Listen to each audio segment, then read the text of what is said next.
নমস্কার, আমি শ্রেয়া। আচ্ছা, সকলে কেমন আছো? আজকের গোটা 24 ঘন্টা আমি কিরম করে কাটালাম সেটাই আজকে তোমাদের সাথে শেয়ার করছি। আর সেটা ঠিক 6 মিনিটের মধ্যে তোমাদের সামনে তুলে ধরেছি। ভিডিওটা কেমন লাগলো অবশ্যই কিন্তু কমেন্ট করে জানিও। আর সকলের কিন্তু আমার পাশে থাকা চাই, আমি তাহলে খুব খুশি হব। আজকে সকাল থেকে ওয়েদারটা জাস্ট বলো, কতটা বৃষ্টি হয়েছে, চারিদিকে শুধু জল আর জল। কদিন ধরে এত গরম পড়েছে, তা এক নিমেষেই চলে গেছে। এখন বাজে ওই 8টা 5। সকালের ব্রেকফাস্টে খাচ্ছি ছাতুর ঘোল। আর বাবা তো অনেক সকালে উঠে তো সব রান্না বান্না অর্ধেক কমপ্লিট বলতে পারো। আসলে বাবা সবকিছু করে তারপর অফিস বেরোয়। আর বাবা যেহেতু অফিস যাওয়ার আগে সকালবেলা ভাত খেয়ে যায়, সেই জন্য বলতে পারো আমাদের রান্না বান্না একদম সকাল সকালই হয়ে যায়, মানে ওই 9টার মধ্যেই ফুল কমপ্লিট। আমিও তাড়াতাড়ি করে সব কমপ্লিট করে নিচ্ছি, কারণ স্নান করে আমাকে লগ ইন করতে হবে। আর সকালবেলা উঠে তো ছাদে গিয়ে একটু এক্সারসাইজ করি, এই কদিন হলো শুরু করেছি, সেটা তো আজকে একদমই করতে পারিনি। তো আজকে যে পরে ভাবলাম করব সেটাও আর হয়নি, পুরোপুরি দিনটা স্কিপ গেছে। আসলে আজকে এত সুন্দর ওয়েদার, আমার আজকে কোনো কিছুই যেন ভালো লাগছে না, শুধু মনে হচ্ছে ল্যাদ খাই। যখনই বাইরের দিকে তাকাচ্ছি তখনই দেখি বৃষ্টি পড়ছে। আর কত বৃষ্টি হয়েছে যে এত জল জমে গেছে। আর বৃষ্টির জলে বলতে পারো আমাদের গাড়িটা আজকে ফুল ড্যামেজ। চাবি দিলে পরেও আলো জ্বলছে না গাড়িতে, যখনই বা আলো জ্বলছে তখন ও কিক করছে কিন্তু গাড়ি স্টার্ট নিচ্ছে না। আচ্ছা, তোমরা বাড়িতে বানানো বেগুনি খেতে কিরকম ভালোবাসো? আমি খেতে ভালোবাসি, কিন্তু যদি বিচি থাকে আমি সেই পোর্শন গুলোকে একদম বাদ দিই। হ্যাঁ, বাদ দিয়ে দিই মানে এরকম নয় যে আমি ফেলে দিই, একদমই নয়। সেগুলো মাকে করে দিই বা রাজা খেলো এরকম। আমি নিজে অতটা পছন্দ করি না, এই জন্য আগে বেছে বেছে আমি আমারটা করে নিলাম, তারপরে বাকিগুলো করলাম। আর বেগুনি করার পরে আমি একটু উপরে চাট মশলা দিয়ে নিয়েছিলাম, কিন্তু বিট নুনটা আমি পাচ্ছিলাম না, কি আর করা যাবে। আসলে দরকারের সময় কোনো কিছুই খুঁজে পাওয়া যায় না, কোথায় যে প্যাকেট মুড়িয়ে রেখেছি কে জানে গার্ডার দিয়ে। আসলে কদিন ধরে ভাবছি জানো না যে ওটাকে ডিব্বাতে ঢালবো, বাট ঢালাই হচ্ছে না। তবে আজকের বেগুনিটা ঠিক জুতের হয়নি, কারণ তাতে চাল গুঁড়ো পড়ে। চাল গুঁড়ো পড়লে পরে বেশ মচমচে হয়, খেতে কিন্তু বেশ লাগে বলো। আসলে আজকে বেগুনি করবো যে এরকম কোনো সিদ্ধান্ত ছিল না আগে থেকে। না তো মা বলছিল আমি মিক্সিতে গুঁড়ো করে নিতাম, মানে এমনি মিক্সিতে গুঁড়ো করে নিত, আর চাল গুঁড়ো এমনিও শেষ হয়ে গিয়েছিল। আর আজকে লাঞ্চে ছিল হচ্ছে ডিম কষা। আমি না পরপর এত ডিম কষা খেয়েছি, আমার আজকে আর ইচ্ছা করছিল না। ডাটা দেবে না? হ্যাঁ,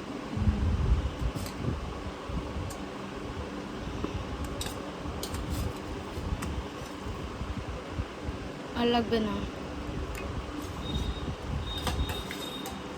আমার ডাটা দেওয়া ডাল খেতে একদম ভাল লাগে না, মানে ডালটা তবু খাবো কিন্তু ডাটাটা নয়। এই জন্য ডাল, বেগুনি, পটল ভাজা আর একটা গরম গরম ডিমের পোচ করে নিয়েছিলাম, ব্যাস এইটুকুই, আর কিচ্ছু লাগবে না। আসলে আমার এরকম সিম্পলি পছন্দ। দিয়েছিলে?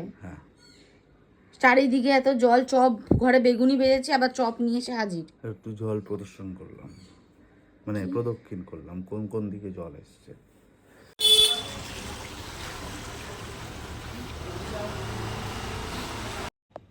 কি কি চপ নিয়ে এসছো এখানে? বেগুনি আর কি নিয়ে এসছো গো এটা? হুম, আমি একটু খুঁটে খেয়েছি।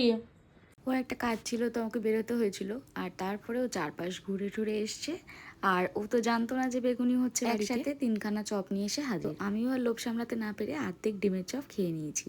তারপর মাকে নিয়ে গেছিলাম একটু পার্লারে। মা অনেক দিন ধরে বলছিল যে হেয়ার কাট করবে, আর মায়ের হেয়ার এত তাড়াতাড়ি বেড়ে যায় কি বলবো। আর আমার তো 2 ইয়ার্স হয়ে গেল, আমার হেয়ার তো মনে হচ্ছে একই জায়গায় ফিক্স হয়ে আছে। তারপর যেহেতু আমার কিছু বাকি ছিল কাজ, সেই জন্য আমি এসে কমপ্লিট করলাম। আর এখন একটু মনে হয় সূর্যি মামা দেখা পাওয়া গেছে, কি যে ভালো লাগছিল কি বলবো। হালকা একটা আলো ঘরের মধ্যে আসছিল। তারপর বিকেলবেলা বাবা অফিস থেকে ফেরার পথে মাকে ফোন করলো, তো বেরিয়েছিল কালকে জামাই ষষ্ঠী, তাই কিছু বাজার করতে। মাকে সেই জন্য বলেছি এক গাদা কিছু নিয়ে আসবে না, যেইটুকু প্রয়োজন ঠিক। আর সন্ধ্যাবেলা আমার খুব মোমো খেতে ইচ্ছা করছিল, তাই নিয়ে আসতে গিয়েছি। দেরি করবে না তো? না, ঠিক তো? দেখলে তো কিরকম আমাকে সারা সন্ধ্যে বাড়িতে বসিয়ে রাখলে। আবার বাইকটা তো নষ্ট হয়েছে। তাড়াতাড়ি আসবে তো? হ্যাঁ, ও আমাকে দিয়ে চলে গেল, ওর কিছু কাজ আছে সেই জন্য। আর এইদিকে মোমো খেতে খেতে বাবা আর হঠাৎ দেখি বাবা আর মার মধ্যে এই কেচাকেচি লেগে গেছে। তবে সেটা কি নিয়ে তোমরাই শোনো। আমি কার দিকে যাব ঠিক বুঝতে পারছিলাম না সেই মুহূর্তে দাঁড়িয়ে। বাইরে গিয়ে মাংস খাবে না। কেন খাবে না? এটা অন্য জিনিস খাবে। না, এটা হয় না। বাইরে কত ভ্যারাইটিস খাবার আছে। ভ্যারাইটিস হয় না, পোলাওর সাথে মাংসটাই যায়। দাঁড়া বলছি তোমাদের। আমার কথা শুনে আমি ভয়েস ওভার দিতে গিয়েও হাসছি, কি বলবো তোমাদের। আসলে কাল তো জামাই ষষ্ঠী, বাট কালকে আমরা প্ল্যান করেছি যে কালকে আমরা কোনো কিছু খাওয়া দাওয়া করবো। আসলে যেখানেই যাব সেখানেই তো কালকে খুব ভিড় হয়, আর সেটা আগের বছর গিয়েই বুঝতে পেরেছি। তাই বলেছি যে কটা দিন পর যাবো। কটা দিন পর মানে বাবা বলছি যে সানডে দিয়ে যেতে, তো আমরা বলছি যে না, তার পরের সপ্তাহে সানডেতে যাবো। সেটাতেও বাবা রাজি নয়। আবার বাবা এটাতেও রাজি নয় যে কালকে আমরা প্লেন ডাল ভাত খাবো, সেটাতেও না। দেখো বাবার তো কালকে অফিস, বাবা হাফ সময় ছুটি নিয়ে বেরিয়ে আসতো। বাবাকে সেই জন্য বললাম তোমাকেও তাড়াহুড়ো করে আসতে হবে না, আর বাবার একটু শরীরটাও খারাপ, বাবা সেটার দিকে একদমই গুরুত্ব দিচ্ছে না। তো আরো সেই জন্যই বলছি যে ঠিক আছে কটা দিন পরেই নয় করি, কি প্রবলেম থাকে। তার জন্য জামাই ষষ্ঠী সেই সবকিছু বলছে, বাট আমার বাবা কিছুতে রাজি হচ্ছে না। বাবা বলছে না, কালকে কিছু একটা রান্না করে আমি খাওয়াবো। তাই সেটা নিয়ে কথা হচ্ছে যে কালকেও একটা কিছু মাংস খাবো, আবার পরের দিন খাবো, পর একটা কিরকম হয়ে যাচ্ছে। এই নিয়ে দুজনের মধ্যে একটা বেশ ঝামেলা লেগে যাচ্ছিল, বাট অনেক কষ্টে সেটাকে সামলানো হয়েছে। আর আমি যে ব্লাউজটা বানাতে দিয়েছিলাম সেটাও আজকে ডেলিভারি দিয়ে দিয়েছে। স্লিভটা আবার আমাকে সেই স্টিচ করতে হবে। আর যে কুর্তিটা সুন্দর দেখলে ওটা বাবা আমাকে দিয়েছে, কিন্তু পিস কিনে বানানো। ভাবছি কালকে একটুখানি পরবো। দিন ডিনারে ছিল রুটি আর তরকা, স্কিন কেয়ার। ওকে, আজকের ভিডিওটা তাহলে এখানেই শেষ করলাম। দুপুর 2টোয়।